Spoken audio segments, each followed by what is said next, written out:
The dealer's pitch lasted 45 minutes, spread across Mike Sullivan's cluttered desk in the cramped office at the back of Sullivan Farm Equipment in Independence, Iowa.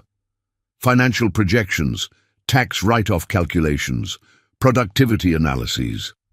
Mike had rehearsed this pitch 100 times, perfected it on dozens of farmers. It usually worked, but Leonard Hartman's answer, when it finally came, took exactly 5 seconds. No. Just that. One word. Flat. Final. It was October 15th, 1974, a cold Tuesday afternoon, and Leonard was sitting in the worn leather chair across from Mike's desk, his cap in his lap, his work boots leaving small clumps of dried mud on Mike's carpet. He'd driven 23 miles from his farm near Jessup to look at a new tractor Mike had been calling him about for 3 weeks. A 1975 International Harvester 1066, bright red, 125 horsepower, all the modern features. Mike had the financing papers spread across his desk, an offer from International Harvester Credit that Mike genuinely believed was the opportunity of a lifetime. Interest rates were reasonable at 8.25%. Terms were flexible. The tax benefits were substantial. "Leonard, listen to me," Mike said, leaning forward with the earnest intensity of a man who believed what he was selling. "You can finance that 1066 we looked at for $14,800. Down payment of $2,000. Finance the rest. Your monthly payment would be $287 for 7 years. That's nothing, Leonard. That's 2 loads of corn. You're grossing what? 45,000 a year on your 320 acres. You can afford this easily." Mike slid the papers closer. "And think about the productivity gains. That 1066 has 125 horsepower. Your old M has what, 36? You could cut your field time in half, plant faster, harvest faster, handle bigger implements. You'd make up the payment in saved time and increased efficiency." Leonard was 46 years old, had been farming since he came home from the army in 1949, 25 years of working land. He looked at the papers on Mike's desk, at the shiny color brochure showing the International Harvester 1066 in all its red glory, cabin closed, power steering, modern hydraulics, everything a farmer could want in 1974. Then he looked at Mike. "I still owe $38,000 on my land. Got 9 years left on that note. Payments $500 a month. I'm not taking on equipment debt while I still have land debt. Can't do it." Mike sat back in his chair, exhaled slowly. This wasn't the first time they'd had this conversation. Leonard had been coming to Sullivan Farm Equipment for parts and service for 15 years, ever since he'd bought his 320 acres in 1965. Every year, like clockwork, Mike tried to sell him a new tractor. Every year, Leonard said no. "Leonard, that's stubborn thinking. That's Depression-era thinking. Your dad's generation, they were scared of debt because of what happened in the 30s. I understand that, I really do. But Leonard, this is 1974, not 1934. Things are different now. The economy's stable, crop prices are good, land values are going up. Debt isn't something to be afraid of anymore. It's a tool. You use it strategically to grow your operation." Mike was 42, had taken over Sullivan Farm Equipment from his father in 1969. He'd grown up in the business, understood farming, but he also understood modern finance. He believed in leveraged growth, in using credit to expand. That's what successful farmers did in 1974. "Debt is risk," Leonard said quietly. His voice was even, not defensive, just stating a fact as he saw it. "And I've got all the risk I can handle with that land note. Don't want more." Mike tried another angle, one he'd used successfully on other hesitant farmers. "What are you farming with now? That M you bought used, what, 20 years ago?" 23, 1951. Farmall M, bought it in 1951 from a farmer near Waterloo. Paid $1,150 cash. Runs fine. Mike almost laughed. "Leonard, that tractor is 23 years old. 23 years.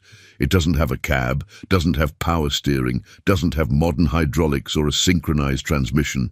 No rollover protection. You're sitting out in the weather 12 hours a day. You're competing against farmers who have equipment from this decade, equipment that can do twice the work in half the time. He leaned forward again. How long you think you can keep that up? You're 46 now. Think you'll still want to be sitting on an open tractor when you're 56? 66! Leonard stood, picked up his cap. As long as it takes to pay off my land. Then we'll see about equipment. You're stubborn, Mike said, frustration creeping into his voice. That's what you are, just plain stubborn. You're leaving money on the table. You could be farming more efficiently, making more profit, building equity faster, but you won't because you're stubborn.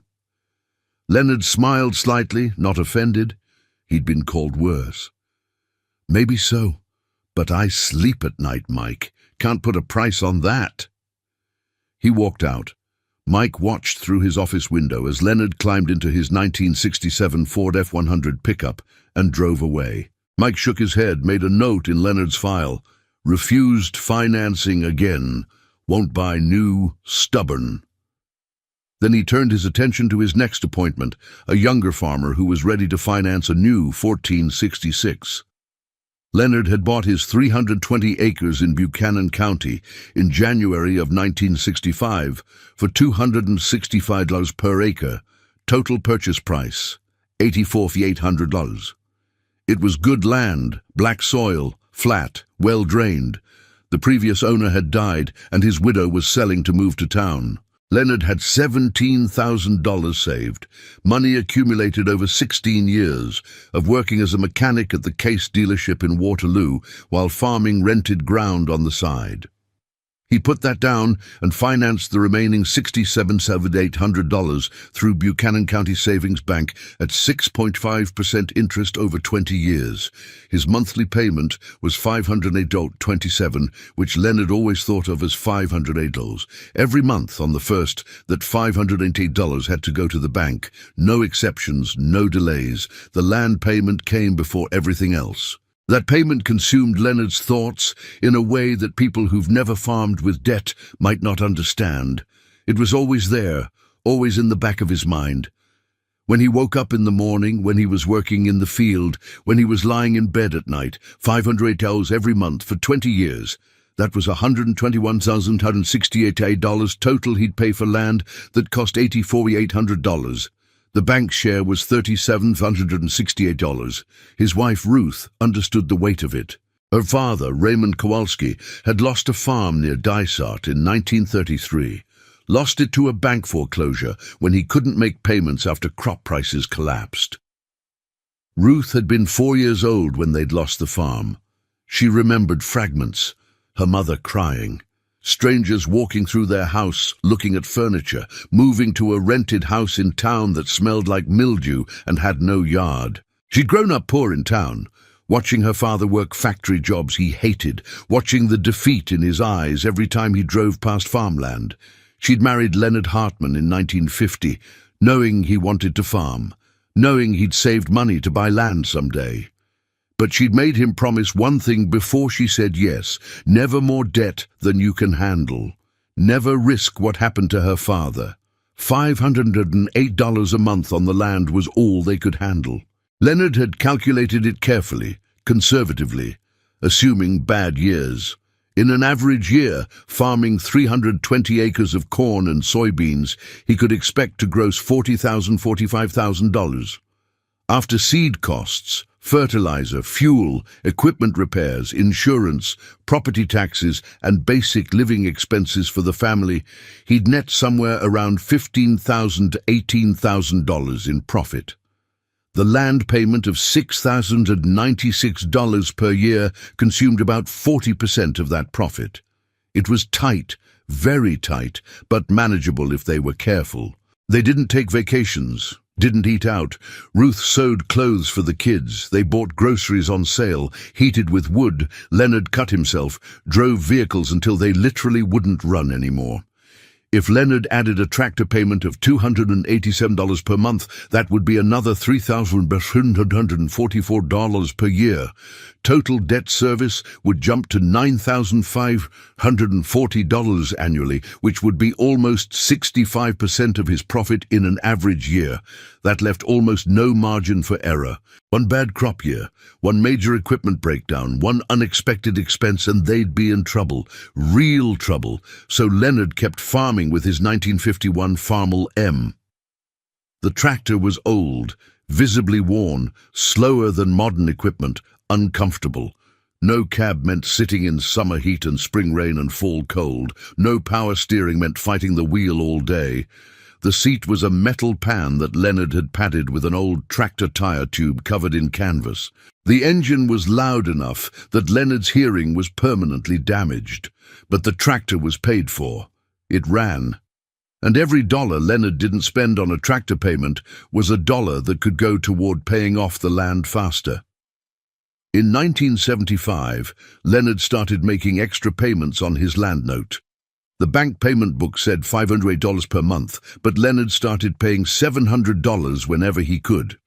That extra $192 accumulated over a year was $2,304 in additional principal. Over time, that would cut years off the loan and save thousands in interest. In 1976, he did it again, even more aggressively. The farm had a good year, corn prices were decent, and Leonard paid $800 per month toward the land. Some months, if he'd just sold beans or had a particularly good harvest, he'd pay $1,000. Every extra dollar went straight to principal. Ruth kept the payment records in a ledger at the kitchen table, wrote down every payment, calculated the remaining balance, figured out how many months they'd shaved off the original 20-year term. By December 1976, they'd cut the payoff date from January 1985 to September 1982, 2 years and 4 months ahead of schedule. Mike Sullivan, the dealer who'd called Leonard stubborn, sold 3 new tractors in 1974, 4 in 1975, 6 in 1976. Business was booming. Farmers were buying equipment, expanding operations, adding land, convinced the good times would last forever. The dealership expanded its showroom, hired another mechanic, ordered more inventory. Leonard bought parts for his old Farmall M and kept farming. New tie rod ends, $23. Rebuilt carburetor kit, $31. Oil filters and fluids, $18. His total equipment expenses for 1976 were $847. Farmers with new tractors were paying $3,000, $4,000 per year in equipment payments alone. By 1979, through disciplined extra payments, Leonard had reduced his land balance to $21,000. The original payoff date had been January 1985, but at his current pace, he'd have it paid off by mid-1981, almost 4 years early. His monthly payment was still officially $508, but he'd been paying $800 or so and $200 most months, attacking the principal aggressively. Then 1980 arrived, and everything changed. Interest rates spiked to combat inflation. The Federal Reserve pushed rates to levels not seen since the Civil War. The grain embargo devastated exports. Corn prices fell from $320 to $240. Land values stopped climbing and started falling.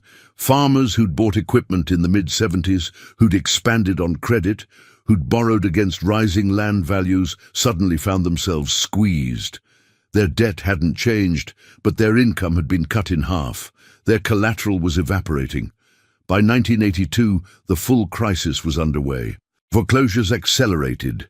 Every week the newspaper had more auction notices. Farms that had been in families for generations were being sold by banks. Equipment dealerships that had thrived during the boom were closing. Sullivan Farm equipment sales dropped 80% from 1979 to 1982. Mike Sullivan laid off his second mechanic in early 1982, stopped ordering new inventory. By mid-1982, he was just trying to stay open, hoping the crisis would pass. Leonard kept farming with his 1951 Farmall M, now 31 years old. The tractor had outlasted dozens of newer machines, outlasted some of the farmers who'd bought those machines. Leonard maintained it meticulously, knew every bolt, every gasket, every sound it made. And he kept making payments on his land. Even when corn hit $2.10 and he cleared almost nothing, the land payment still went to the bank. $508 every month, sometimes more when he could manage it. The balance dropped. $18,000, then $15,000, then $2,400. On March 11, 1983, Leonard walked into Buchanan County Savings Bank with a check for $12,400. The final payment. The bank officer, a woman named Patricia Meyer, who'd been watching Leonard's discipline for 18 years, processed the payment and handed him the satisfaction document. The loan was paid in full. The farm was his, free and clear. He'd bought the land in January 1965 for $84,800, financed $67,800 at 6.5% over 20 years. Through aggressive extra payments, he'd paid it off in 18 years and 2 months. The bank had gotten $30,627 in interest instead of the $37,668 they would have received if he'd stuck to the minimum payments. Leonard had saved $6,541. More importantly, he owned 320 acres outright. In March of 1983, in the middle of the worst farm crisis since the Depression, while his neighbors were losing farms to foreclosure, Leonard Hartman had zero debt. That same month, Sullivan Farm Equipment closed permanently. Mike Sullivan, who'd built a thriving business during the boom years, couldn't survive the bust. The dealership his father had started in 1947, that Mike had taken over in 1969, was finished. Mike ended up taking a job at the John Deere assembly plant in Waterloo, an hour commute each way, building tractors instead of selling them. Leonard farmed his paid-off land through the worst years of the crisis. 1983, 1984, 1985, when prices were terrible and half his neighbors were failing. He survived because he had no debt eating his income. When corn was $2.10, he lost money on production costs. But he didn't have a $508 land payment anymore, didn't have a $287 tractor payment. He could survive 2.10 corn because he didn't owe anyone anything. In 1987, Leonard finally bought a different tractor. Not new, never new, a used 1976 International 1086 from an estate auction. The farmer had died. The widow was selling everything. Leonard bid $8,400, won it, paid cash. The tractor was 11 years old, had 4,800 hours, ran well. The 1951 Farmall M, after 36 years of faithful service, earned retirement. Leonard couldn't bring himself to sell it. Too much history, too much meaning. He parked it in the machine shed, kept it greased and covered, started it up once a year just to hear it run. Leonard farmed through the recovery years of the late 80s and all through the 90s. Prices improved. Land values started climbing again. Farmers who'd survived the crisis were buying land from banks at reduced prices. Leonard considered expanding but decided against it. 320 acres was enough. He was getting older, didn't need the stress of more ground. In 2001, at age 73, Leonard retired. He sold his 320 acres to a younger farmer for $2,000 per acre. Total sale, $672,000. The land he'd bought for $84,800 in 1965, struggled to pay off by 1983, was now worth almost 8 times what he'd paid. After taxes and settling his affairs, Leonard netted about $570,000 from the sale, plus he had substantial savings accumulated over decades of debt-free farming.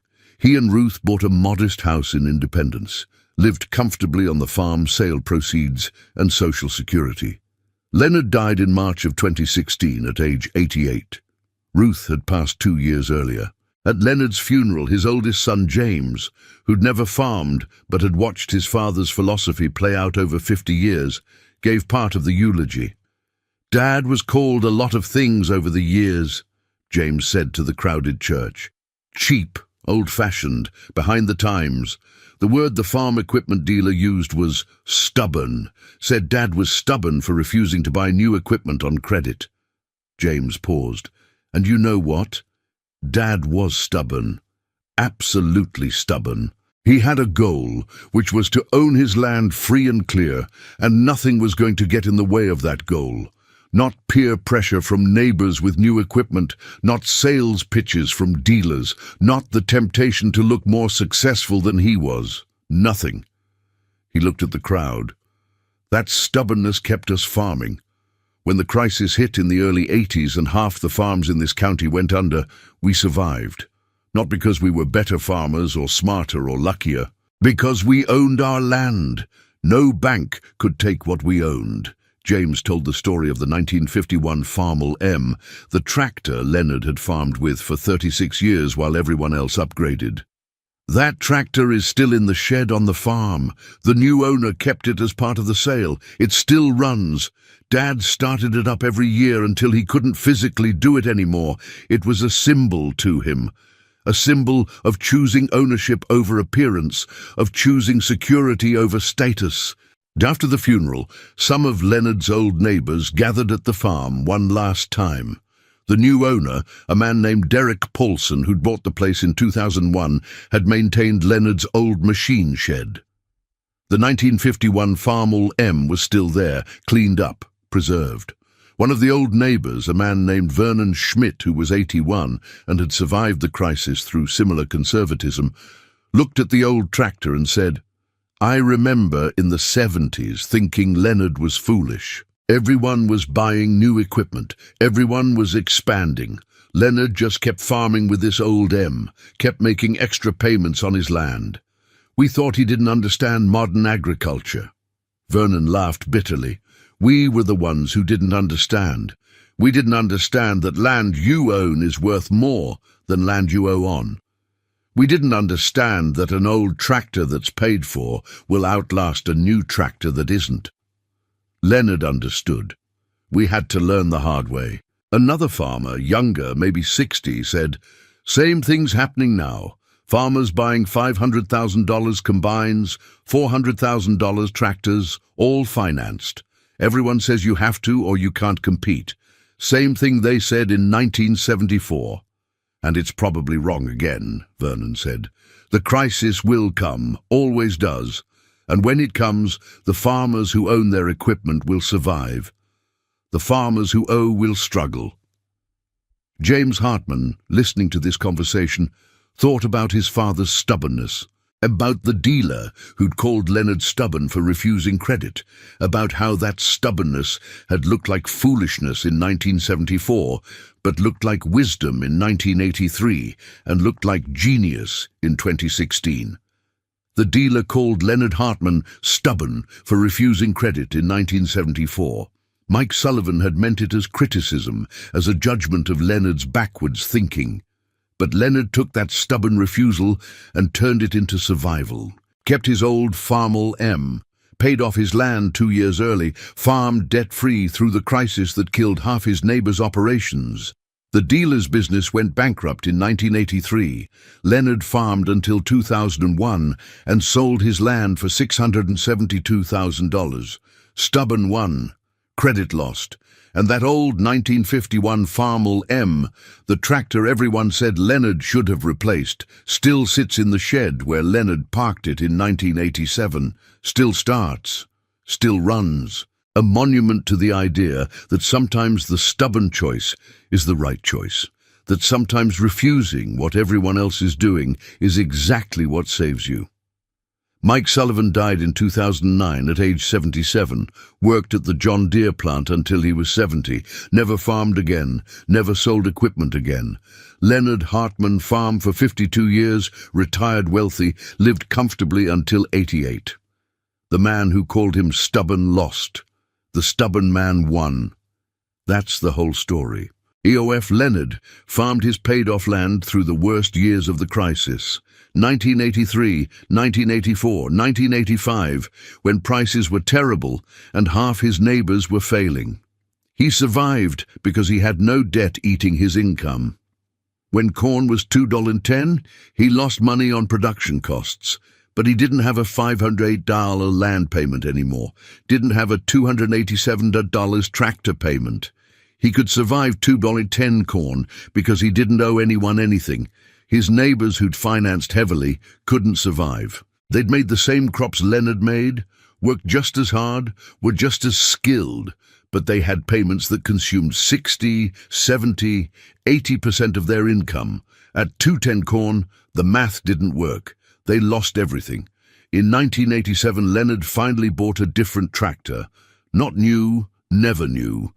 A used 1976 International 1086 from an estate auction in Jessup. The farmer, a man Leonard had known for 30 years, had died of a heart attack. The widow was selling everything to move to town. Leonard bid $8,400, won it, paid cash from the checking account. The tractor was 11 years old, had 4,800 hours on it, ran well, needed some hydraulic work, which Leonard did himself over 2 weekends. The 1951 Farmall M, after 36 years of faithful service, earned retirement. Leonard couldn't bring himself to sell it. Too much history, too much meaning. That tractor represented every choice he'd made, every sacrifice, every time he'd said no to something easier. He parked it in the machine shed, drained the fluids, greased everything, covered it with a tarp, started it up once a year in the spring, just to hear it run. Leonard farmed through the recovery years of the late 80s and all through the 90s. Prices improved gradually. Land values started climbing again, though they wouldn't reach 1979 levels until the mid-2000s. Farmers who'd survived the crisis were cautiously buying land from banks at reduced prices. Leonard considered expanding. Banks were practically giving away foreclosed land in 1987-1990. He could have bought another 160, 320 acres easily, had the cash, had the equipment, but he decided against it. 320 acres was enough. He was 59 in 1987, getting older, didn't need the stress of more ground. Ruth agreed. They were comfortable. Why push it? In 2001, at age 73, Leonard retired. He'd been farming for 52 years, since 1949. His back hurt, his knees hurt, his hearing was shot from decades on open tractors. It was time. He sold his 320 acres to a younger farmer named Derek Paulson for $2,100 per acre. Total sale, $672,000. The land he'd bought for $4,800 in 1965, struggled to pay off by 1983, was now worth almost 8 times what he'd paid. After capital gains taxes and settling his affairs, Leonard netted about $570,000 from the sale. Combined with the savings he'd accumulated over decades of debt-free farming, he and Ruth were financially set. They bought a modest house in Independence, 1,400 square feet, 2 bedrooms, for $87,000 cash. Lived comfortably on Social Security and investment income from the farm sale. Traveled to places they'd never had time to visit while farming. Saw grandkids grow up, lived quietly. Ruth died in October 2014 at age 86. Leonard followed 16 months later, March 2016, at age 88. At Leonard's funeral, the church in Independence was packed. Over 300 people, testimony to a life lived with integrity. His oldest son, James, who'd never farmed but had watched his father's philosophy play out over 50 years, gave part of the eulogy. "Dad was called a lot of things over the years," James said to the crowded church. "Cheap, old-fashioned, behind the times, too conservative." The word the farm equipment dealer used in 1974 was stubborn.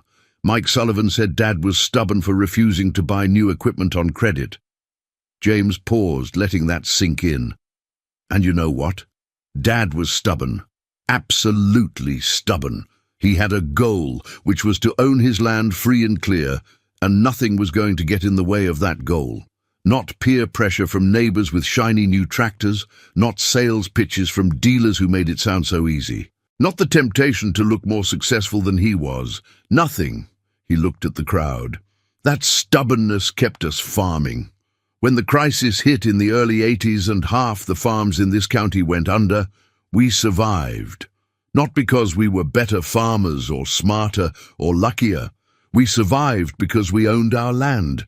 No bank could take what we owned. And we owned it because Dad was too stubborn to take on debt he didn't absolutely need.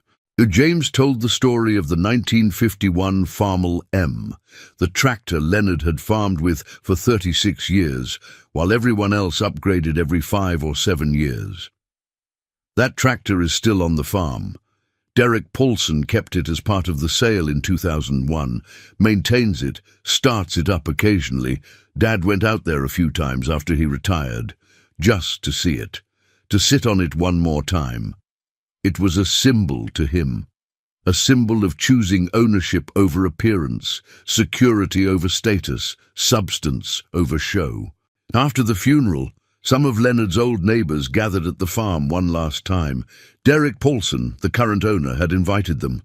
The 1951 Farmall M was still there in the machine shed, cleaned up, preserved, a museum piece now. Vernon Schmidt, 81 years old, one of the few who'd survived the crisis through similar conservatism, looked at the old tractor and smiled sadly. I remember in the mid-70s thinking Leonard was foolish. Everyone was buying new equipment. Modern tractors with cabs. Everyone was expanding, taking on debt, convinced prices would keep going up. Leonard just kept farming with this old M, kept making extra payments on his land. We thought he didn't understand modern agriculture. Vernon's voice got quiet. We were the ones who didn't understand. We didn't understand that land you own is worth infinitely more than land you owe on. We didn't understand that an old tractor that's paid for will outlast a new tractor that isn't. Leonard understood from day one. Some of us had to learn the hard way. Some of us didn't survive learning it. Another farmer spoke up, younger, maybe 60. It's happening again now. Different scale, bigger numbers, but same pattern. Farmers buying $500,000 combines, $400,000 tractors, $300,000 planters, all financed. Everyone says you have to or you can't compete. Exact same thing they said in 1974. And it's probably wrong again, Vernon said. The crisis will come. Always does eventually. Could be 5 years, could be 15, but it'll come. And when it does, the farmers who own their equipment outright will survive. The farmers who owe will be in trouble. The dealer called Leonard Hartman stubborn for refusing credit in October 1974. Mike Sullivan had meant it as criticism, as a judgment of Leonard's backwards thinking, his refusal to embrace modern finance.